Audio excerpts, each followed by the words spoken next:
muy buenas noches. ¿Qué tal, Carlos? Muy buenas noches. Bueno, enseguida vamos a hablar del enésimo capítulo negro en el no respeto de las instituciones y en el pisoteo de las bases de la democracia, que es la separación de poderes. Lo de hoy, literalmente, dices, hay veces que nosotros publicamos noticias, ellos las niegan. No, es que en esta ocasión han admitido una noticia que es tal aberración como que el Poder Ejecutivo ha llamado al Poder Judicial para exigir un castigo, una reprimenda a un juez porque está investigando a la mujer del presidente. Tal cual. Pero esto es, o sea, no sé, en mi pueblo a esto le llamamos de una manera, empieza por dicta y acaba por dura. Pues sí. Luego vamos a hablar de eso y vamos a hablar también de la comparecencia de mañana de Begoña Gómez, hay que recordarlo, ante el juez Peinado, pero la última hora de la actualidad... Le ha molestado mucho porque es que es en sábado. Sí, es en sábado. Bueno, lo explicamos el otro día, el porque es en sábado. Con la de business que tenía yo planeados, con ministros africanos. Pero es que con si se lo pones entre semana también se queja porque el abogado tiene otras citaciones. Hombre, claro. En fin. Bueno, luego hablaremos de este asunto, pero la última hora de la actualidad, te decía Carlos, pasa en estos momentos por la Asamblea de la ONU, donde esta tarde ha comparecido el primer ministro israelí Benjamín Netanyahu.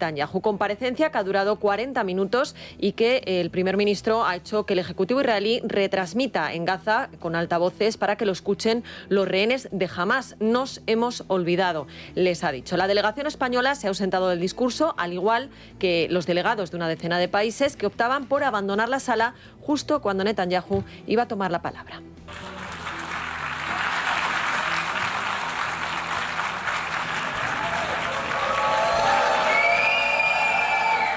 Please, order in the hall.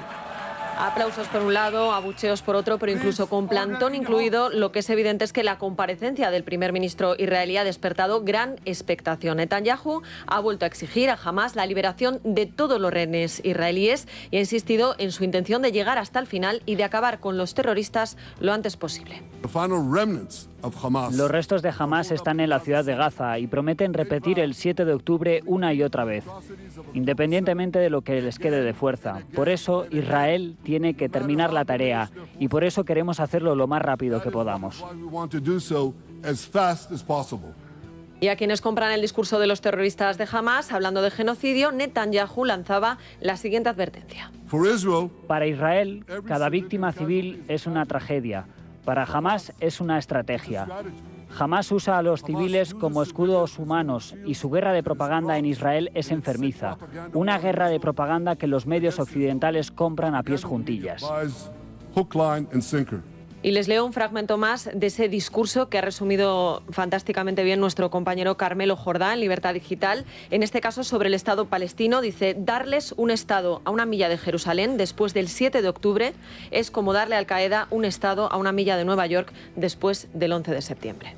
Sí, sobre todo de lo que estamos hablando aquí es de que hay un Estado, el de Israel, que nunca jamás se ha negado a la existencia del Estado palestino, que siempre ha querido y ha pretendido cumplir con las resoluciones de Naciones Unidas y que quien se negó sistemáticamente a aceptar eso, de ahí viene el famoso lema, desde el río hasta el mar, desde el río Jordán hasta el mar Mediterráneo, que implica la totalidad del espacio, Palestina vencerá, han sido los defensores de eso que llaman ahora Palestina. Si Palestina pudiera ser un Estado y pudiera ser un Estado pacífico, sería perfecto porque se podría cumplir esa resolución. ¿Cuál es el problema? Que la franja de Gaza está maravillosa, a la que va la flotilla, es literalmente una dictadura de Hamás, que es una organización terrorista. Y yo creo que ya lo hemos explicado en innumerables ocasiones. El dinero que hemos estado enviando se lo han gastado, por ejemplo, en construir 500 kilómetros, más de 500 kilómetros de túneles subterráneos de altísima tecnología, con los cuales se dedican permanentemente a penetrar en territorio israelí para asesinar gente. Eso por la parte de Gaza. Por la parte de Hezbollah y la zona que tiene controlada, otra organización terrorista se ha dedicado sistemáticamente a bombardear con misiles y con cohetes todo el territorio israelí. A mí me encantaría que esta gente tan progre pensara por un momento, si llevara 70 años aguantando eso, ¿qué es lo que estaría planteando como medida defensiva frente a Hezbollah o frente a Hamás? Pues sí, qué importante es conocer en este caso la historia. Aquí en nuestro país, ayer les contamos que ya son varios los varones del Partido Popular que han empezado a hablar de genocidio abiertamente. Hablábamos de Alfonso Rueda, de Juanma Moreno, de Jorge Azcón, aunque luego matizaba sus palabras, también del presidente de Melilla, de Juan José Imbroda. Y claro, tal y como era de suponer, el Gobierno no ha tardado en intentar sacar tajada de esta división en el seno del Partido Popular. Escuchen a Félix Bolaños. Yo creo que empieza a haber dirigentes del Partido Popular que le piden al señor Feijóo humanidad y que llame genocidio al genocidio. Pero mientras en el Partido Popular manden Aznar, Ayuso y Abascal, me temo que esa humanidad será difícil. Me voy a poner un ejemplo de palabras que no hace falta matizar. No es genocidio. Sencillo, ¿verdad? Bien. Vamos a defender a una democracia. Sencillo, ¿verdad? Bien. Frente a los ataques terroristas de grupos terroristas controlados por Irán. Es fácil de entender, ¿verdad? ¿A que no hace falta matizaciones? Muy sencillo. No hacen falta matizaciones, pero al final cuando se hacen, pues como vemos, el Gobierno saca tajada de ello. Bueno, aunque han pasado casi 2 semanas desde los graves incidentes que obligaron a suspender el final de la Vuelta a España a Madrid por culpa del boicot a Israel, el alcalde de la capital ha insistido hoy en que ni el Ayuntamiento ni la Comunidad de Madrid se olvidan de este asunto. Este viernes, José Luis Martínez Almeida ha pasado por los micrófonos desde la mañana de Federico, hoy desde el Teatro Amaya de Madrid, y allí ha anunciado que ambas administraciones emprenderán acciones legales contra el Gobierno. Pero sí, nosotros no hemos abandonado en estos momentos esa pretensión, ni mucho menos, sino que estamos trabajando. Es decir, alguien tiene que pagar lo que sucedió en Madrid el día de la Vuelta. No puede ser que quede impune que desde el Gobierno de España se reviente una ciudad como Madrid, se reviente nuestra imagen y se ampare lo que dijo Alfonso Serrano, ¿no? Es decir, ahí hubo gentuza. Eso es cierto, ahí hubo gentuza. Hubo gentuza denunciada además por policías, por guardias civiles. Hubo más que gentuza. Efectivamente, porque hubo gente que había sido detenida por actos terroristas. Había una facción que correspondía efectivamente a Kale Borroka y que tenían un liderazgo clarísimo lanzado desde el paso de la Vuelta Ciclista a España por el País Vasco, por Ivón Meñica, que es una persona 2 veces condenada por pertenencia a banda terrorista. O sea, eso es más que gentuza. Y había grupos ligados, grupos juveniles, que tienen una conexión clarísima con Hamás. Eso es terrorismo. Literalmente, los unos y los otros. Es terrorismo. O sea, lo que se ha hecho es utilizar para denigrar la imagen de España, efectivamente para destrozar la imagen de Madrid, y para enfrentarnos con Israel se ha utilizado a unidades que componen determinadas facciones aliadas o cercanas a grupos terroristas. Bueno, y también para tapar otros asuntos, ¿no? Por ejemplo, la corrupción, y precisamente de eso vamos a hablar. Ya saben que mañana a las 6 de la tarde está previsto que la mujer del presidente del Gobierno, Begoña Gómez, comparezca ante el juez Peinado para que éste le pueda explicar su decisión de derivar a un jurado popular el previsible juicio por malversación al que se enfrentará por utilizar a una trabajadora de Moncloa, a Cristina Álvarez, para sus negocios privados. Pues bien, según hemos sabido, la imputada entrará una vez más a los juzgados por el garaje, tal y como había solicitado el Departamento de Seguridad de la Moncloa, que apelaba al ambiente hostil y de rechazo social evidente que puede rodear esta comparecencia. La juez decana de Madrid, María Jesús del Barco, ha aceptado la petición y, por tanto, como decimos, pues no la veremos entrar a pie, sino que lo hará en coche por el garaje. Además, también se prevé que, tal y como ha ocurrido en otras ocasiones, se corte el tráfico de la calle para garantizar que su coche oficial, escoltado por otros 2 vehículos, pues pueda entrar sin incidentes al edificio. O sea que Moncloa ha llegado a la conclusión de que hay un rechazo social evidente a Begoña Gómez. ¿Y por qué no convocan elecciones? O sea, digo, si hay un rechazo social evidente a Begoña Gómez, será porque evidentemente ha hecho negocios al albur del presidente del Gobierno. Bueno, pues digo yo que también habrá un rechazo social evidente hacia el presidente del Gobierno. Pero luego, ¿no?, presumen de mayoría social. Sí, presumen de claro. mayoría social, pero cuando tienen que escribir una nota para justificar que Begoña Gómez entre por el garaje, pues sí que reconocen, porque además estos son palabras textuales de ese informe del Departamento de Seguridad, que existe un rechazo social evidente. Bueno, desde el Gobierno siguen insistiendo en que esta citación es una provocación y una humillación pública, y de ahí la escalada verbal contra el juez Peinado. Y ojo, porque esta mañana, y lo adelantabas tú antes, el diario ABC desvelaba que Moncloa presionó al Consejo General del Poder Judicial para pararle los pies, era la expresión que utilizaba en el Ejecutivo, al magistrado. Y según esta información, en Moncloa existe un profundo malestar por lo que califican como un silencio cómplice. Hay un señor ridiculizando las instituciones y nadie dice nada, dicen las fuentes de Moncloa. Se refiere a Pedro Sánchez, Sabía que ¿no? me ibas a decir eso. No sé, es que esto es surrealista. Ahora, que un poder ejecutivo, es decir, el Gobierno, un poder político, tenga las santas narices de enviar un comunicado al Consejo General del Poder Judicial diciendo párele los pies a un juez, o sea, no es propio de un avance hacia un totalitarismo, no, es propio de una dictadura. O sea, estos son prácticas de dictadores. O sea, no puedes llamar al Poder Judicial para decirle quién te has creído tú, no te has dado cuenta de que tienes que estar sometido a mí, yo soy el que manda, y hay un juez, tienes un juez, por cierto, simplemente para la gente que ha emitido este comunicado, la gente que haya preparado esta supuesta defensa del Gobierno, no es un juez, hay muchos, hay muchos. O sea, hay una juez Viedma, hay una audiencia provincial que la está respaldando al 100%, 100%, hay un juez Peinado, hay un Tribunal Superior de Justicia de Madrid que tumbó por unanimidad la querella presentada con estos mismos argumentos por parte de Pedro Sánchez, por cierto, haciendo utilización de caudales públicos, desde mi punto de vista, absolutamente malversadores, porque utilizó a los servicios de la abogacía del Estado.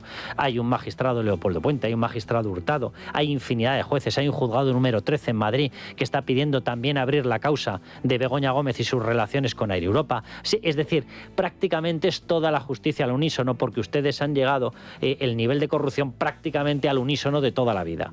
Esta es la historia. Y todos ellos hay que pararle los pies. Es decir, ¿qué es esto ya? O sea, el mandato absoluto de Pedro Sánchez. Pedro Sánchez decide qué causa se investiga, qué causa no se investiga, a qué juez se le paran los pies. O sea, el grado de asunción de la dictadura que está teniendo España es colosal, literalmente colosal. Y lo más sorprendente es que además no niegan estas presiones, sino que presumen de ellas, ¿no? Es que las han admitido. Eso es que es lo que ha hecho hoy el ministro Bolaños. Ha sacado pecho, sí, las he hecho y qué. Sí, en el marco de estos movimientos, pues ABC avanzaba que Félix Bolaños había interpuesto 2 quejas ante el Consejo General del Poder Judicial por el interrogatorio al que le sometió el juez Peinado, en el que pues le presionó por sus constantes evasivas, ¿no? Bueno, pues horas después el aludido confirmaba la noticia. Yo lo hice con total discreción, es decir, no quise hacerlo público porque lo que pretendo es que el Consejo General del Poder Judicial haga su trabajo con tranquilidad. Yo no lo hice público, lo hizo el afectado. Ahora lo que le pido al Consejo General del Poder Judicial es agilidad, que resuelva cuanto antes esas quejas para preservar el buen nombre de la justicia en nuestro país. O sea, yo lo hice de una forma tan discreta que aquí lo estoy admitiendo públicamente, y lo hice no para que se supiera. Lo hice para que se arrodillaran los jueces. Claro, para eso les llamamos, porque los amos somos nosotros y los jueces son nuestros súbditos. Y se tienen que arrodillar cuando nosotros les decimos que por infinidad de negocios que sigan apareciendo de Begoña Gómez, se tienen que callar y no actuar, porque Begoña Gómez, Pedro Sánchez, Ábalos, Koldo, no son ciudadanos normales, son la supercasta, y el resto de súbditos tenéis que asumir que vivís en una dictadura. Es deplorable, ¿no? O sea, es lo siguiente. Pero además es que dice una cosa y la contraria, porque si te das cuenta, dice Bolaños, bueno, yo no dije nada en su momento porque quería que tomasen las decisiones con tranquilidad, pero acto seguido dice, pero que se den prisa y que lo resuelvan cuanto antes. Con tranquilidad y las que yo quiero. Sí, bueno, sin dejar el capítulo de corrupción, sepan también que el Partido Popular ha llamado a declarar en la Comisión de Investigación del Senado a la presidenta del Tribunal de Cuentas, Enriqueta Chicano, después de que Libertad Digital desvelase hace unos días que fue Santos Cerdán el que impuso su nombramiento. Su comparecencia ha sido fijada para el próximo 9 de octubre. Alicia García. Creemos oportuno que Enriqueta Chicano nos explique qué buscaba Cerdán con ese nombramiento, por qué tuvo tanto empeño y consiguió que Enriqueta Chicano fuera la presidenta del Tribunal de Cuentas. Y a su vez queremos saber qué favor pudo hacer Chicano a Cerdán por su nombramiento en la presidencia del Tribunal de Cuentas. Como crecen las sospechas sobre una posible financiación ilegal del Partido Socialista, pensamos que este es el momento para que Enriqueta Chicano nos dé luz sobre este tema. Hombre, pues si tenemos que esperar a que nos alumbre Enriqueta Chicano, simplemente 2 cuestiones. ¿Qué es lo que buscaba? Que no se investigara desde el Tribunal de Cuentas la financiación ilegal del Partido Socialista. Aún así se lo dijeron las fuentes. No me parece que sea un acertijo excesivamente difícil de esclarecer. Y, por cierto, la siguiente cuestión. Esta es la misma Enriqueta Chicano que entró con el pacto de Pablo Casado porque había que obtener información para acabar con Isabel Díaz Ayuso, ¿no? Porque o yo estoy muy equivocado o aquel Pablo Casado era el líder en aquel momento del Partido Popular. Y fue el que pactó esta entrega, esta sumisión del Tribunal, no solamente el de Cuentas, sino también del Constitucional. No, lo digo simplemente por recordar la memoria, porque a lo mejor dentro de alguna formación, es decir, en el Partido Popular, tienen que empezar a tomarse en serio que cuando se quieren cerrar heridas, lo que hay que hacer primero es depurarlas. Y que evidentemente hay determinada gente que no tiene que continuar en el partido.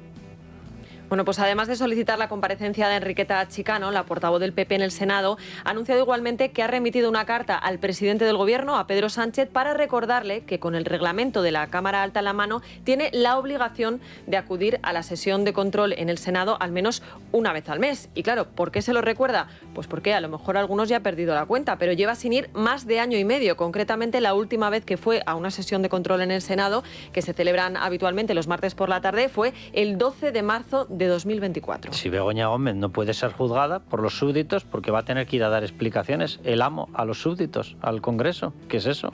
Bueno, hablando de Pedro Sánchez, Carlos, luego lo abordaremos en la tertulia, pero tal y como adelantó ayer aquí en este programa Luca Costantini, hoy hemos sabido que los críticos del Partido Socialista se han unido en una asociación que se va a llamar Asociación para el Consenso Social y la Democracia y que va a empezar a rodar la próxima semana. En ella hay muchos históricos del Partido Socialista, Nicolás Redondo, Juan Carlos Rodríguez Ibarra, Virgilio Zapatero, Jordi Sevilla, entre otros, pero también hay gente más joven o que, llegado el caso, pues tal vez podría dar un paso al frente, como Soraya Rodríguez, que en su día abandonó las filas socialistas y se refugió en Ciudadanos, o Ignacio Urquizu, estrecho colaborador de Javier Lambán, el recientemente fallecido expresidente de Aragón. Además, y esto sí es una novedad, su intención no es que esto se quede en una reunión de críticos del PSOE, sino viajar por toda España, provincia a provincia, dicen, para denunciar el liderazgo caudillista de Pedro Sánchez. Mira, esto es una idea, la segunda parte de lo que estaba explicando Sandra, que cuidado porque esto sí puede ser útil. O sea, yo no tengo ninguna esperanza de que haya un grupo lo suficientemente fuerte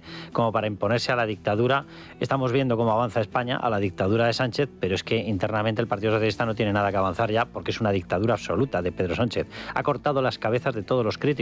De hecho, lo hizo al mes de llegar. Es decir, lo tenía clarísimo que el Partido Socialista tenía que ser suyo, en propiedad. Lo mismo que piensa del Falcon, lo mismo que piensa de Televisión Española, lo mismo que piensa de cada institución que coloniza, lo mismo que piensa ahora de los buques de la Armada, y evidentemente lo mismo pensaba del Partido Socialista. Yo no tengo ninguna esperanza de que pueda ser un bloque que se haga el bloque de críticos con el control del Partido Socialista. Pero Joaquín Leguina hace ya tiempo que dibujó una estrategia. Y la estrategia era, si presentándose determinadas personas y con una determinada influencia territorial, y aquí vemos que ya se empieza a aplicar ese principio, se le consiguen quitar 20.000 votos por aquí, 20.000 por allá, y al final le consigues arrebatar al Partido Socialista 4 o 5 escaños, con esos 4 o 5 escaños el Partido Socialista está anulado a efectos prácticos. Cuidado que esa estrategia sí es la correcta. Sí es la correcta, porque si se le fuerza una crisis brutal de poder, se llama crisis brutal de salarios de los que están dentro. Y cuidado porque ante eso sí podría reaccionar el Partido Socialista, no porque quiera, que no va a querer de ninguna de las maneras, sino porque no le quedaría otra. Bueno, y ojo también a otro asunto que empieza a cobrar fuerza, Carlos. Esta mañana el Confidencial destapaba que la Guardia Civil está investigando una supuesta trama del Partido Socialista por pagar a un medio fantasma, de esos que hablaban en el gobierno, para atacar al presidente de Murcia, Fernando López Miras, y a sus allegados políticos. Todo comenzó tras la denuncia de una concejal del Partido Popular, a la que la web en cuestión, que se llama Noticias RM, acusaba de un delito de tráfico de influencias sin aportar prueba alguna. Ella fue a denunciarlo diciendo, oiga, ¿quiénes son estos señores que me están acusando sin pruebas y que están difundiendo bulos sobre mí? Los agentes de la Guardia Civil se pusieron a investigar. Claro, lo primero que investigan es ¿qué medio es este? Porque no lo conocemos, no lo tenemos en el radar, a ver quién hay detrás.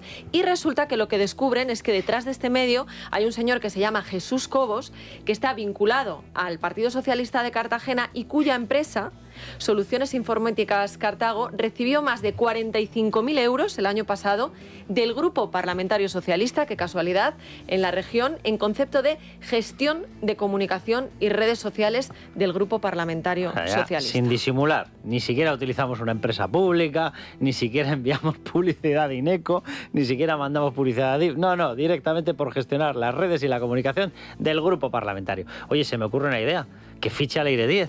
A lo mejor es el periódico, el primer periódico en el que va a poder trabajar esa periodista que ella dice que en vez de hacer de cloaca, lo que hacía era investigación periodística. Oye, pero es que ¿te acuerdas de cuando Pedro Sánchez hablaba de pseudomedios y decía que había que lanzar una nueva ley de regeneración democrática porque no podía ser que se diera dinero a este tipo de medios que al final facturaban menos de lo que les daban?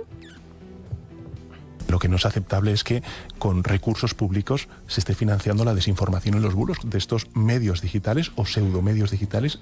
Bueno, pues ahora, claro, en el Partido Popular de Murcia les dicen, ¿y esto qué es? ¿Esto qué es? Así que veremos a ver por dónde sale esta investigación. Bueno, y otra de las polémicas del día viene de la mano de los independentistas que después de gastar millones de euros en el golpe del 1 de octubre o en embajadas por medio mundo, ahora acusan a los andaluces de robarles para pagarse el gimnasio y la mascota.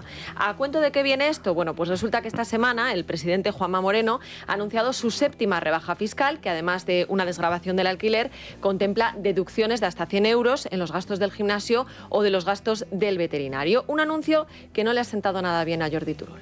Nosotros aquí a mucha gente de la clase media y trabajadora que es financiadora del estado del bienestar no le podemos dar ayuda a la beca comedor, no le podemos dar ayuda a otra franja de edad totalmente diferente de la ley de dependencia. Y con el dinero de los catalanes a los andaluces se les subvencionan el gimnasio y que puedan tener un perro de compañía. Esto es la perversión número 1. Eso es la perversión número 1. La respuesta llegaba por boca del popular Elías Bendodo. Que le pregunte a los andaluces si están contentos con que en Andalucía se haya reducido el impuesto de transmisiones patrimoniales o que se haya eliminado el impuesto de sucesiones y donaciones, para que se bonifique a las personas que tengan una mascota, que son miles de personas, o que si tú le dedicas tiempo a cuidar tu salud, tengas un premio del gobierno, porque así no tendremos que gastarlo en salud pública después, porque tú te has cuidado lo suficiente. Estas cosas son positivas. Y si le parece mal, oye, pues pregúntale a un catalán si está encantado con pagar el impuesto de sucesiones y donaciones allí y que en Andalucía no se pague. Yo que no comparto para nada que haya que dar subvenciones por la mascota, que me resulta, lo digo literalmente, ridículo. O sea, si tienen capacidad económica, bajen más los impuestos. Que a través del tramo autonómico del IRPF se pueden seguir bajando. Dejen a la gente en paz, el que quiera tener un gato, que tenga un gato, el que quiera tener un grillo, que tenga un grillo, y el que quiera tener 300 tortugas, que las tenga con su dinero. Déjenles en paz. Ahora, vamos a lo importante, porque la contestación evidentemente no era esta. En serio, los mismos independentistas que nos están robando sistemáticamente dinero a todos los españoles para fabricarse un Estado paralelo, dice Turull, nosotros no podemos hacer una ampliación para los dependientes. Ustedes no pueden hacer ninguna ampliación para los dependientes porque se lo han gastado en un golpe separatista, destructor de España, destructor de la Constitución y destructor del propio porvenir de su propia gente, a los cuales les han malversado por todas partes para fabricarse determinadas embajadas, algunas de ellas, por ejemplo, en el edificio Rockefeller, en Estados Unidos, en Nueva York, porque así son ustedes de chulos, ¿verdad? Porque como saben que tienen detrás a Pedro Sánchez, van a poder seguir robándonos sistemáticamente. O sea, el discurso de Turull, que por cierto, como nos pongamos todos aquí a analizar sesgos racistas, estos que se les escapa la palabra tan habitualmente, ¿esto no es racismo? Lo de ustedes se gastan, que son distintos a ustedes. O sea, Cataluña en estos momentos está tramitando con la Generalidad separatista directamente salirse de todo el esquema de solidaridad de España. Miren, tampoco es que se fuera a notar mucho, porque cada vez aportan menos, y máxime con este gobierno, pero evidentemente lo que están buscando es compartir cero, cosa que no pagan por el hecho de ser catalanes. Lo pagan por tener una concentración de rentas altas superior al de otros sitios porque tienen más concentración de riqueza. Dios bendito lo que hay que aguantar.